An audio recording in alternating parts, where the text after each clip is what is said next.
Hello students. तो आज हम लोग स्टार्ट करने जा रहे हैं 12th क्लास का फिज़िक्स इलेक्ट्रोस्टैट्स। तो ये बता दें 12th क्लास का फिज़िक्स पढ़ने से पहले सब लोग को कि जब भी 12th क्लास का फिज़िक्स पढ़ना स्टार्ट करो तो खास करके फिज़िक्स का जो दो पार्ट है, फर्स्ट पार्ट स्टेप वाइज पढ़ो। ऐसा नहीं है कि कोई भी चैप्टर उठा के कभी भी पढ़ने लगे। तो सबसे पहले इलेक्ट्रोस्टैट्स पढ़ो, तब करंट पढ़ो, उसके बाद मैग्नेटिज्म और उसके बाद अल्टरनेटिंग करंट, क्योंकि ये सारे चैप्टर्स एक दूसरे से रिलेटेड हैं। और जब तक फर्स्ट नहीं पढ़ोगे सेकंड समझने में प्रॉब्लम होगा। केवल ये मत समझना कि क्वेश्चन बन जाए या नहीं बने वो मैटर करता है। जस्ट कॉन्सेप्ट वाइज क्वेश्चन को समझने के लिए, सॉल्व करने के लिए तुमको छोटे छोटे पॉइंट्स पे ध्यान देना है फिजिक्स में। तो इसके लिए हमेशा टू द पॉइंट ही, इट मीन्स स्टेप वाइज बढ़ोगे, कहीं से भी कोई भी टॉपिक उठा करके नहीं पढ़ने लगोगे, एकदम स्टेप वाइज। तो हम स्टार्ट करते हैं इलेक्ट्रोस्टैट्स। तो इलेक्ट्रोस्टैट्स में सबसे पहले पढ़ना क्या होगा। तो इलेक्ट्रोस्टैट्स में हम लोग को अगर पढ़ने की बात करें तो हम चार्ज के बारे में पढ़ेंगे, जो कि इसके नाम में ही है, इलेक्ट्रोस्टैटिक्स। तो ये दो वर्ड से मिला है, electron and statics. It means electron, इसका मतलब होता है चार्ज, और स्टैटिक्स का मतलब होता है rest. It means we will study about the charge at rest. It means electrostatics में तुमको अगर एनसीईआरटी की बात करें तो तुमको दो इसके चैप्टर्स मिलेंगे, लेकिन दोनों को हम कंबाइन करके बोलना है इलेक्ट्रोस्टैट्स में। तो इलेक्ट्रोस्टैट्स में तुमको क्या पढ़ना है, इसमें चार्ज को रेस्ट में स्टडी करना है। और यही जब चार्ज मोशन में चला जाएगा तो तुम नेक्स्ट यूनिट पढ़ोगे इलेक्ट्रिक करंट। तो अभी हम स्टार्ट करते हैं मेन इलेक्ट्रोस्टैटिक्स। तो electrostatics, it mean simple, it is a branch of physics in which we will study about the charge at rest. तो अब सबसे पहले बेसिक टर्म में व्हाट इज चार्ज, आखिर ये चार्ज होता क्या है। तो चार्ज अगर हम किसी से पूछें चार्ज को किसी ने देखा है, तो चार्ज को किसी ने नहीं देखा होगा क्योंकि अगर तुम 11th में अच्छे से फिजिक्स पढ़ो तो इलेक्ट्रॉन, तुमको मिलेगा कि electron is like a ghost.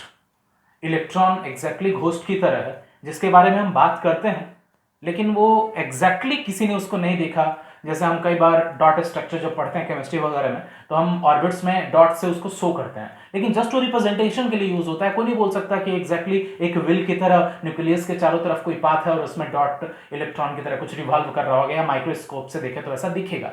लेकिन जस्ट अंडरस्टैंडिंग के लिए हम कुछ ऐसा शेप बनाते हैं ताकि समझ पाए। और ऐसा भी नहीं कि एकदम नहीं होता है, ऐसा होता है, तभी हम लोग डॉट स्ट्रक्चर स्टडी करते हैं। तो मेन हम लोग इलेक्ट्रॉन क्या है वो तो हम बाद में सबसे पहले समझेंगे, लेकिन चार्ज क्या है वो समझो। तो चार्ज ये समझ लो कि जस्ट लाइक मास, दुनिया में कोई भी ऐसा ऑब्जेक्ट नहीं है जिसका मास नहीं हो सकता। या फिर इवन ये बोल सकते हो कि विदाउट मास नेचर में कोई ऑब्जेक्ट एग्जिस्ट नहीं कर सकता। उसी तरह विदाउट चार्ज नेचर में कोई ऑब्जेक्ट एग्जिस्ट नहीं कर सकता। तो जस्ट बोल सकते हो charge is a property of an object which is कॉन्सिस्टेड in it just like mass. मतलब चार्ज एक किसी भी ऑब्जेक्ट का ऐसा प्रॉपर्टी है जो उस ऑब्जेक्ट में होता है, जैसे कि उस ऑब्जेक्ट में मास होता है। We can not consider any object in nature without charge. ये स्टेटमेंट तुम लोग को कुछ अजीब लग रहा होगा कि ये सुनने में कि नेचर में ऐसा कोई ऑब्जेक्ट नहीं है जो चार्ज नहीं होता है, क्योंकि तुम लोग न्यूट्रल के बारे में सुनते होगे कि न्यूट्रल बॉडी वो चार्ज थोड़ी ना होता है। लेकिन अगर तुम न्यूट्रल को थोड़ा सा डीपली अगर समझने की कोशिश करो, न्यूट्रल का मतलब है कि उसमें equal number of positive and negative charges है। ऐसा मतलब नहीं है कि वो उसमें चार्ज नहीं है। तो ये समझो कि चार्ज नेचर के हर ऑब्जेक्ट में प्रेजेंट होता है। तो सिंपल अगर हम बोल सकते हैं charge, it is the property,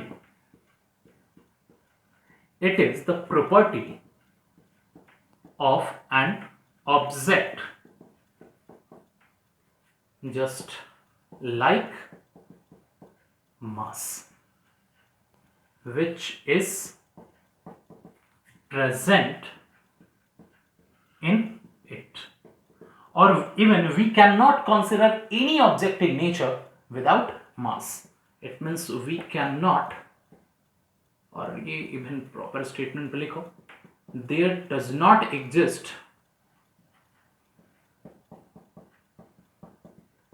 any object in nature without charge. मतलब बिना चार्ज के नेचर में कोई भी ऑब्जेक्ट एग्जिस्ट नहीं करता। तो ये तो हुआ कि चार्ज एक ऑब्जेक्ट की प्रॉपर्टी है। तो अब एग्जैक्टली ये चार्ज का टाइप कौन कौन सा है? तो चार्ज दो टाइप के होते हैं, एक समझोगे, एक पॉजिटिव है और दूसरा निगेटिव है। अब ये पॉजिटिव और निगेटिव चार्ज का कॉन्सेप्ट कैसे क्रिएट हुआ होगा?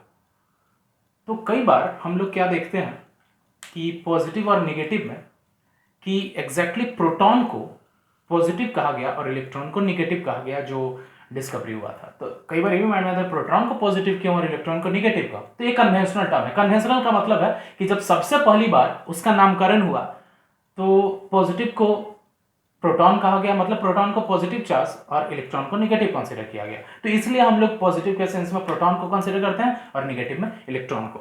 तो पॉजिटिव का मतलब ये समझना कि अगर चार्ज तो ऐसे हर ऑब्जेक्ट में होता है, तो पॉजिटिव चार्ज का मीनिंग क्या है? तो पॉजिटिव चार्ज का ये मीनिंग है कि उस ऑब्जेक्ट में अब नंबर ऑफ प्रोटॉन इलेक्ट्रॉन की कंपैरिजन में ज्यादा होंगे। इट मींस पॉजिटिव चार्ज अगर कोई ऑब्जेक्ट है तो it has more number of proton as compare to electron. तो it means it consist positive charge, it means object consist more proton than electron. ये हुआ पॉजिटिव का। और निगेटिव क्या है? तो it means object consist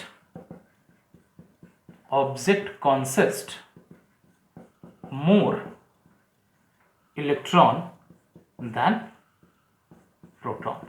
it means proton के comparison में इलेक्ट्रॉन का नंबर ज्यादा होगा तो वो निगेटिव, और प्रोटॉन के कंपैरिजन में इलेक्ट्रॉन का नंबर कम होगा तो वो पॉजिटिव चार्ज होगा।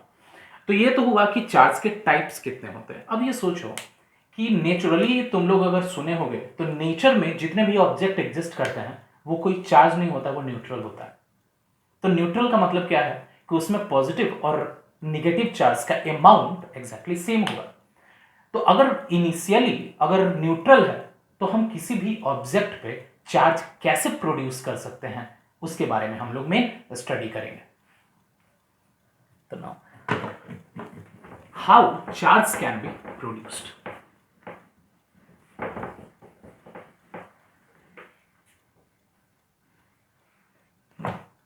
मेन क्वेश्चन क्या है? हाउ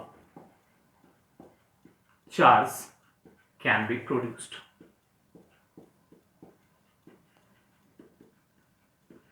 तो किसी भी ऑब्जेक्ट पे चार्ज प्रोड्यूस करने का मतलब है कि उस पे नंबर ऑफ इलेक्ट्रॉन या नंबर ऑफ प्रोटॉन के नंबर को चेंज करना। और एक और बात, कभी भी अगर दो एटम्स के बीच में इलेक्ट्रॉन्स का ट्रांसफर होता है तो ये समझना कि इलेक्ट्रॉन्स का ही ट्रांसफर होता है, प्रोटॉन कभी भी जंप नहीं करता। जैसे बोलेंगे कि उसमें पॉजिटिव चार्ज है तो कहीं ऐसा नहीं समझना कि उस पर प्रोटॉन आकर के जंप कर गया होगा। तो एग्जैक्ट वे में हम समझते हैं कि पॉजिटिव और निगेटिव चार्ज कैसे क्रिएट किया जाता है इसके बारे में। तो how charge can be produced, तो इसको हम 3 डिफरेंट मेथड्स में पढ़ेंगे। एक है चार्जिंग बाय फ्रिक्शन। फर्स्ट है चार्जिंग बाय फ्रिक्शन, मतलब हम किसी भी न्यूट्रल ऑब्जेक्ट को फ्रिक्शन के थ्रू चार्ज कर सकते हैं, फिर कंडक्शन के थ्रू चार्ज कर सकते हैं, चार्जिंग बाय कंडक्शन। और जो तीसरा प्रोसेस है वह है charging by induction. Charging by induction. तो अब 1 by 1 हम लोग डिस्कस करेंगे। फर्स्ट हम डिस्कस करेंगे चार्जिंग बाय फ्रिक्शन। तो ये चार्जिंग बाय फ्रिक्शन क्या है उसके बारे में हम लोग समझेंगे फर्स्ट। ना कॉन्सेंट्रेट करना। फ्रिक्शन का मीनिंग क्या है कि जब हम दो ऑब्जेक्ट को एक दूसरे के अगेंस्ट रब करते हैं और वो भी कांटेक्ट में आने के बाद, तो जो फ्रिक्शन होता है उस फ्रिक्शन के कारण किसी भी ऑब्जेक्ट को चार्ज कर सकते हैं। तो ये कॉन्सेप्ट समझने के लिए सपोज हमारे पास दो ऑब्जेक्ट हैं, एक ऑब्जेक्ट एटम ए से मिलकर बना है और एक ऑब्जेक्ट एटम बी से मिलकर बना है। तो सब लोग केमिस्ट्री में डिस्कस किए होंगे एक term work function. Work function of any atom is what? That is the amount of energy required to remove electron from the outer most orbit. तो सपोज हर एटम के आउटर मोस्ट ऑर्बिट से जो electron निकालने के लिए energy चाहिए वो डिफरेंट होता है। तो सपोज ए एटम के लिए जो वर्क फंक्शन है वो फाई ए रखते हैं। Phi A is the amount of energy required to remove electron from the outer most orbit of the atom में, and phi B is just the work function of the atom B. और यहां पे ये assume करते हैं कि जो work function of ए है वो बी से ग्रेटर है। इसका मीनिंग क्या है? ये असम्पशन, ऐसा नहीं है कि हमेशा ऐसा होता है। तो ए का वर्क फंक्शन बी से बड़ा है। इसका मीनिंग ये है कि ए के आउटर मोस्ट ऑर्बिट से इलेक्ट्रॉन को रिमूव करना बी के कंपैरिजन में डिफिकल्ट होगा, क्योंकि इसको ज्यादा एनर्जी चाहिए इलेक्ट्रॉन को रिमूव करने के लिए। क्लियर है? तो अब इस केस में फ्रिक्शन के थ्रू कैसे चार्ज करेंगे? तो सोचो एक दो ऑब्जेक्ट है जो एक ए एटम से मिलकर बना है और एक बी एटम से मिलकर बना है। अगर हम दोनों को रब करते हैं तो रब करने से फ्रिक्शन के थ्रू एनर्जी प्रोड्यूस होता है। अब वो एनर्जी डेफिनेट है, धीरे धीरे धीरे धीरे इंक्रीज करेगा। तो जब धीरे धीरे इंक्रीज करेगा तो इंक्रीज करते हुए वो एनर्जी सबसे पहले फाई बी अटेंड करेगा, क्योंकि फाई बी फाई ए से कम है, तो सबसे पहले एनर्जी फाई बी अटेंड करेगा। तो जैसे ही फ्रिक्शन से एनर्जी फाई बी के इक्वल होगा, उसी टाइम पे इसका इलेक्ट्रॉन निकल के ए पे चला जाएगा। और जब ए पे चला जाएगा तो डेफिनेट जब इससे इलेक्ट्रॉन निकल के ए पे गया तो इससे जस्ट यहां से इलेक्ट्रॉन के जंप करने से ठीक पहले इसके पास equal number of proton and electron थे। अब इसके बाद जंपिंग के बाद जब इस पे इलेक्ट्रॉन आया तो इट हैज वन मोर और one extra number of electron as compare to proton. तो इसके कारण से ये कौन सा चार्ज हो गया? तो वो नेगेटिव चार्ज हो गया। नेगेटिव चार्ज होने का मेन रीजन समझना, जैसे ही हम फ्रिक्शन किए तो फाई बी वर्क फंक्शन सबसे पहले अटेन हुआ, तो उसके कारण से इसका इलेक्ट्रॉन रिमूव होकर के यहां पे आया। तो जो कि पहले से न्यूट्रल था, मतलब नंबर ऑफ प्रोटॉन और इलेक्ट्रॉन सेम थे, तो एक एक्स्ट्रा इलेक्ट्रॉन आ जाने से ये नेगेटिव चार्ज हो जाएगा। अब उसके बाद इसमें जब इलेक्ट्रॉन जंप किया तो अब ये पॉजिटिव चार्ज होगा। तो कई बार ये स्टूडेंट सुनते हैं कि जस्ट जंप किया तो वो पॉजिटिव हो गया और नेगेटिव हो गया। नहीं, मेन रीजन क्या है? जब ये इलेक्ट्रॉन यहां गया तो अब इसमें बी में पहले से same number of electron proton थे। जब इलेक्ट्रॉन जंप किया तो अब इसके पास एक इलेक्ट्रॉन कम हो गया और नंबर ऑफ प्रोटॉन इलेक्ट्रॉन के कंपैरिजन में एक ज्यादा हो गया। तो जब प्रोटॉन ज्यादा है इलेक्ट्रॉन के कंपैरिजन में, इट मींस पॉजिटिव चार्ज ज्यादा है नेगेटिव चार्ज के कंपैरिजन में, इस कारण से ये पॉजिटिव चार्ज हो गया। मतलब ये समझ लो कोई भी एटम पॉजिटिव और नेगेटिव कब होता है? अगर उसमें नंबर ऑफ प्रोटॉन इलेक्ट्रॉन के कंपैरिजन में ज्यादा होगा तो वो पॉजिटिव होगा, और नंबर ऑफ इलेक्ट्रॉन अगर प्रोटॉन के कंपैरिजन में ज्यादा होगा तो वो नेगेटिव होगा, जो इस सेंस में देख रहा है। तो चार्जिंग बाय फ्रिक्शन एग्जैक्टली कैसे होता है? हम फ्रिक्शन से रब करते हैं और रब करने के बाद वहां से एनर्जी प्रोड्यूस होता है, और वही एनर्जी एग्जैक्टली एटम से इलेक्ट्रॉन को रिमूव करा के दूसरे एटम पे डिपॉजिट करता है। तो अब एक और बात, जब हम दो एटम को रब कर रहे हैं तो which object becomes positive and the which object becomes negative? तो इसके लिए सिंपल ये समझ लो कि जिस भी ऑब्जेक्ट का वर्क फंक्शन ज्यादा रहेगा वो नेगेटिव रहेगा, और जिस भी ऑब्जेक्ट का वर्क फंक्शन कम रहेगा वो पॉजिटिव होगा। It means smaller work function वाला हमेशा पॉजिटिव चार्ज अटेन करेगा और लार्जर वर्क फंक्शन वाला हमेशा नेगेटिव चार्ज अटेन करेगा।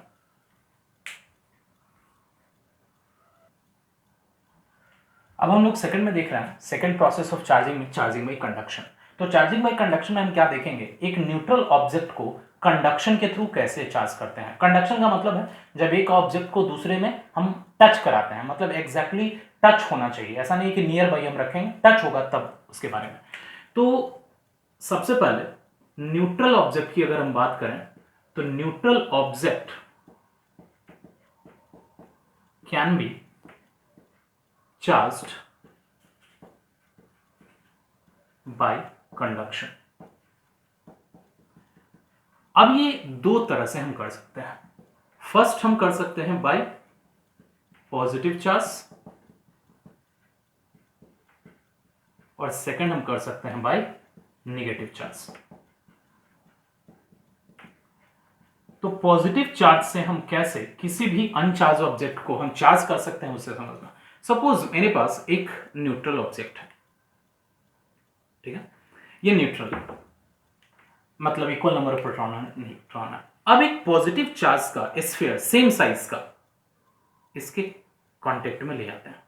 ये सपोज ए था और हम बी जिस पे चार्ज Q था वो इसके कांटेक्ट में हम ले आते हैं। तो जैसे ही इसके कांटेक्ट में ये आएगा तो क्या होगा, इस पे चार्ज है और ये चार्ज कौन सा है, वो निगेटिव चार्ज है। अब अगर ये निगेटिव चार्ज है तो डेफिनेट है यहां का इलेक्ट्रॉन इसकी तरफ जाएगा। तुम बोलोगे इलेक्ट्रॉन इसकी तरफ क्यों जाएगा, क्योंकि कंडक्शन में है। तो डेफिनेट है जब कंडक्ट कर गया तो दोनों एक दूसरे को कांटेक्ट में आया, तो चार्ज जो होते हैं किसी भी मेटल सरफेस पे एग्जैक्टली फ्री होते हैं मूव करने के लिए। तो जब फ्री होते हैं तो जब तक वो सारा कॉमन नहीं हो जाता चार्ज तब तक वो मूव करेगा। मतलब यहां से कुछ electron, it means negative charge move करेगा और उसके बाद ये नेगेटिव हो जाएगा। तो चार्जिंग बाय इंडक्शन से चार्जिंग बाय कंडक्शन से एग्जैक्टली ये नेगेटिव चार्ज बन जाएगा। अब अगर हम सोच लो कि ये ए जो है वो पहले से न्यूट्रल है, अब हम इसके कांटेक्ट में जो लाते हैं वो बी, अब वो सपोज चार्ज है और वो पॉजिटिव चार्ज है। अगर ये पॉजिटिव है तब क्या होगा, तो ऐसा नहीं बोलेंगे कि अब प्रोटॉन चला जाएगा। तो अगर ये पॉजिटिव चार्ज है तो इसमें से यहां से एग्जैक्टली इलेक्ट्रॉन को अपनी तरफ अट्रैक्ट करेगा। अब क्योंकि ये बता दें प्रोटॉन कभी जंप नहीं करता, ये नहीं बोलोगे कि प्रोटॉन यहां डिपॉजिट हो जाएगा, क्योंकि प्रोटॉन हमेशा न्यूक्लियस में होता है और प्रोटॉन इजीली न्यूक्लियस से बाहर नहीं निकल सकता। ये प्रोटॉन कब होता है, जब तुम मॉडर्न फिजिक्स पढ़ोगे तब जाकर के डीपली पढ़ोगे। तो यहां के लिए जस्ट ये समझ लो कि अगर हम कोई न्यूट्रल ऑब्जेक्ट के कांटेक्ट में अगर हम कोई पॉजिटिव चार्ज ले जाएंगे तो जो न्यूट्रल ऑब्जेक्ट है उसका इलेक्ट्रॉन पॉजिटिव चार्ज पर डिपॉजिट होगा, और पॉजिटिव चार्ज पर डिपॉजिट होगा तो उसके बाद कुछ पॉजिटिव चार्ज ये शेयर कर लेगा। तो तुम बोलोगे कि ये इलेक्ट्रॉन यहां डिपॉजिट हो गया तो ये न्यूट्रल हो जाएगा, तो ये मत समझना।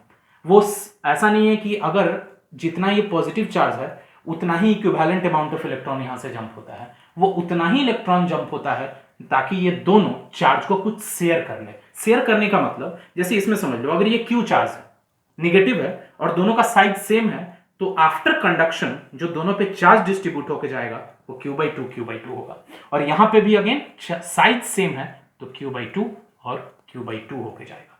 तो ये समझ लेना कि जब भी अगर हम दो ऑब्जेक्ट को एक दूसरे से कांटेक्ट कराते हैं तो कांटेक्ट करने के बाद दोनों चार्ज शेयर कर लेता है। साइज सेम है तो एग्जैक्टली दोनों सेम रेशियो में शेयर करता है, और अगर साइज सेम नहीं है तो अब एग्जैक्टली दोनों के सरफेस एरिया पर डिपेंड करता है कि कौन कितना चार्ज शेयर करेगा। यहां से एक और चीज, जैसे मान लो दो ऑब्जेक्ट है, दोनों पॉजिटिव चार्ज है, एक में है +Q1 और एक में है +Q2, या फिर Q1 Q2 ले लो, हम नेचर हमको नहीं पता। अब हम बोलेंगे कि ये कंडक्शन के पहले Q1 और Q2 पहले अलग अलग हम ड्रॉ कर लेते हैं। कंडक्शन के पहले एक में Q1 था और एक में Q2 था। जब दोनों को हम कांटेक्ट में ले आए तो अब एग्जैक्टली दोनों पे जो चार्ज होगा वो कितना होगा, तो जो दोनों पे चार्ज होगा exactly Q1 + Q2 divided by 2 होगा। Q1 + Q2 divided by 2। तो ये समझ लो कि ये दोनों ऑन एन एवरेज हो गया। ऐसा मत समझना कि Q1 + Q2 दोनों का चार्ज तो एग्जैक्टली Q1 + Q2 ही होगा, लेकिन दोनों कितना शेयर करेगा। शेयर करने का मतलब कि और भी दोनों को टच कराए और दोनों को अलग अलग रख लिए। तो जब दोनों को अलग अलग किए तो अब ऐसा नहीं कि अलग किए तो एक पे Q1 रह जाएगा और एक पे Q2 रह जाएगा। दोनों पे जो सेपरेट चार्ज होगा, एक पे Q1 + Q2/2 और दूसरे पे भी सेम अमाउंट में रहेगा। तो इस तरह से ये समझ सकते हो कि किसी भी न्यूट्रल ऑब्जेक्ट को हम कंडक्शन के थ्रू चार्ज कर सकते हैं। तो अब देखते हैं charging by induction, third process of the charging. तो charging by induction, induction word ये बता दें, हम एक न्यूट्रल ऑब्जेक्ट को चार्ज करेंगे, लेकिन जब न्यूट्रल ऑब्जेक्ट को चार्ज करना होगा तो हम चार्ज ऑब्जेक्ट को न्यूट्रल ऑब्जेक्ट से टच नहीं कराएंगे, जस्ट उसके नियर बाय रखेंगे। देखते हैं डायग्राम से। सपोज सबसे पहले एक अनचार्ज ऑब्जेक्ट है और ये इंसुलेटिंग स्ट्रैंड है, इंसुलेटिंग स्ट्रैंड। अभी अनचार्ज है, इनिशियली अनचार्ज है। अब इसके पास हम एक पॉजिटिवली चार्ज रॉड लाते हैं। तो जैसे ही हम पॉजिटिवली चार्ज रॉड लाएंगे तो इसका जो इलेक्ट्रॉन और प्रोटॉन है वो डिस्ट्रीब्यूट होने लगता है। डिस्ट्रीब्यूट होने का मतलब कि प्रोटॉन प्रोटॉन रिपेल करते हैं तो प्रोटॉन इधर आने लगता है और इलेक्ट्रॉन इस साइड डिपॉजिट होने लगता है। और फिर उसके बाद अगर तुम इसको हटा लोगे तो वापस ये रिडिस्ट्रीब्यूट हो जाएगा रैंडम ऑर्डर में। लेकिन जैसा ही हम इसको पॉजिटिव चार्ज को नियर बाय रखेंगे, निगेटिव चार्ज जो भी है इलेक्ट्रॉन वो लेफ्ट एंड पे डिपॉजिट हो जाएगा और जो पॉजिटिव चार्ज है वो राइट एंड पे डिपॉजिट हो जाएगा। लेकिन अब इसको एग्जैक्टली चार्ज करना है। अब उसके बाद क्या करते हैं, नेक्स्ट स्टेप में जस्ट इसको हम इसके नियर बाय रखते हैं और नियर बाय रखने के बाद अब क्या करते हैं, इसी का जस्ट नेक्स्ट स्टेप ड्रॉ करना है। ये नियर बाय प्लेस किया हुआ है तो अब इसको अर्थ कर देते हैं। तो अर्थ करने के बाद एग्जैक्टली क्या होता है कि यहां का जो पॉजिटिव है चार्ज अर्थ को ट्रांसफर हो जाता है, और जब अर्थ को ट्रांसफर हो जाता है लेकिन ये जो निगेटिव है वो ट्रांसफर नहीं होता। तो ये बता दें निगेटिव क्यों नहीं ट्रांसफर होता, क्योंकि अर्थ जिस फोर्स से इस पॉजिटिव चार्ज को न्यूट्रलाइज करता है वो इसको नहीं कर पाता। इसलिए भी नहीं कर पाता क्योंकि ये जो इलेक्ट्रॉन है इस प्रोटॉन से स्ट्रांगली बाउंडेड होते हैं, they are strongly bounded. It means this proton and this electron are strongly bonded. और उसके बाद अब हम क्या करते हैं, ये पॉजिटिव चार्ज न्यूट्रलाइज हो गया, अब उसके बाद इसको हटा लेते हैं। जब हम इसको हटाएंगे तो अब डेफिनेट है पॉजिटिव न्यूट्रलाइज हो चुका है, और जब न्यूट्रलाइज हो चुका है तो अब इसको हटाएंगे और इसको भी हटा देंगे। तो उसके बाद नेक्स्ट स्टेप में हमको क्या मिलेगा, एक निगेटिवली चार्ज ऑब्जेक्ट मिल जाएगा। तो इस तरह से हम क्या देखते हैं कि पॉजिटिव चार्ज रॉड एक न्यूट्रल ऑब्जेक्ट को नेगेटिव चार्ज कर देता है। और अगर हम अमाउंट ऑफ चार्ज की बात करें तो अगर इस पे क्यू चार्ज है तो इस पे जो चार्ज डेवलप होगा वो माइनस क्यू चार्ज डेवलप होगा। तो ये समझ सकते हो कि हम इंडक्शन के थ्रू हम पॉजिटिव चार्ज रॉड से नेगेटिव चार्ज डेवलप कर सकते हैं, और फिर अगर हम यही सेम नेगेटिव रखते तो उस पे जो है वो पॉजिटिव चार्ज डेवलप होता। लेकिन अगर हम अमाउंट ऑफ चार्ज की बात करें तो ये amount of charge exactly same होगा। अब हम इसी प्रोसेस से एग्जैक्टली हम आगे बात करेंगे। याद रखना ये सेक्शन जब हम पढ़ेंगे कि कॉम्ब जो है चार्ज कॉम्ब, जब हम कॉम्ब को अपने हेयर में रब करते हैं और पेपर पार्टिकल के पास ले जाते हैं उसको अट्रैक्ट कर लेता है। तो ये जनरल सेंस में जूनियर क्लासेस में पढ़े होंगे कि दो चार्ज एक दूसरे को रिपेल करेंगे जब दोनों का नेचर सेम हो, और जब अट्रैक्ट करेंगे तो दोनों एक पॉजिटिव और एक नेगेटिव होना चाहिए। तो अब सोचो कि दो चार्ज ऑब्जेक्ट के बीच में अट्रैक्शन या रिपल्सन होता है। ये कभी भी ऐसा नहीं सुने होंगे कि एक चार्ज, एक ऑब्जेक्ट न्यूट्रल है और एक चार्ज है तो उसके बीच में अट्रैक्शन होगा। ऐसा नहीं सुने होंगे। जब भी पढ़े होंगे तो अट्रैक्शन और रिपल्सन का दो चार्ज ऑब्जेक्ट के बीच में पढ़े होंगे।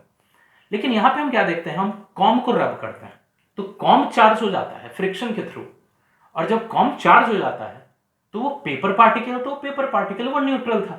तो अब उस पेपर पार्टिकल के पास अगर हम कॉम्ब को ले जाते हैं तो वो अट्रैक्ट क्यों कर लेता है, हम इस क्वेश्चन का आंसर करेंगे जब हम कूलम्ब्स लॉ वगैरह डिस्कस कर लेंगे उसके बाद। तो इस तरह से हम लोग देखें कि किसी भी न्यूट्रल ऑब्जेक्ट को हम चार्ज फ्रिक्शन से, कंडक्शन से और इंडक्शन से कैसे कर सकते हैं। तो अब देखते हैं कि चार्ज तो प्रोड्यूस हो गया, चार्ज क्या होता है, चार्ज कैसे किसी भी ऑब्जेक्ट पे प्रोड्यूस कर सकते हैं। तो कुछ ऐसे प्रॉपर्टी हैं जो चार्ज फॉलो करता है उसके बारे में। तो सबसे पहला प्रॉपर्टी क्या है, चार्ज इज क्वांटाइज्ड। इसका मीनिंग समझता है। क्वांटाइज्ड कहने का मतलब हम उसमें एक न्यूमेरिकल वैल्यू असाइन कर सकते हैं डेफिनेट क्वांटिटी का। तो अगर ये सोचो कि दो एटम है, तो दो एटम है, एक ए है और एक बी है। तो कभी भी सपोज यहां पे ए का वर्क फंक्शन बी से कम है तो डेफिनेट है यहां से इलेक्ट्रॉन जंप करेगा बी पे। तो जब इलेक्ट्रॉन जंप करेगा बी पे तो ये समझ सकते हो कि कभी हाफ इलेक्ट्रॉन जंप करेगा या फिर 3.5 इलेक्ट्रॉन जंप करेगा। इलेक्ट्रॉन जब भी जंप करता है तो वो हमेशा इंटीग्रल मल्टीपल में करता है। इंटीग्रल मल्टीपल कहने का मतलब है 1 2 3 4 5 6 7 8 ऐसा जंप करेगा। कभी भी इंटीग्रल मल्टीपल में जंप करता है तो डेफिनेट हम ये बोल सकते हैं कि डिपोजिशन के बाद जो भी चार्ज Q, जनरल हम Q यूज करते हैं चार्ज के लिए, तो जो भी चार्ज Q होगा वो E हम बोलते हैं E just charge of one electron, E charge of 1 electron. तो जब ये जंप करेगा तो डेफिनेट है वो integral multiple of charge of single electron. तो charge of single electron is E and N is integer. इसका मतलब है किसी भी ऑब्जेक्ट पे जो चार्ज होगा वो हमेशा प्लस माइनस NE के इक्वल होगा। Plus it means positive charge के लिए प्लस NE और नेगेटिव चार्ज के लिए माइनस NE। तो ये था कि चार्ज हमेशा क्वांटाइज्ड होगा। कई बार ये होता है क्वेश्चन कि why charge is always quantised. Quantised करने का मतलब ये है कि चार्ज हमेशा integral multiple of charge of electron होगा। Integral multiple of charge of electron होगा। Why charge is always quantized?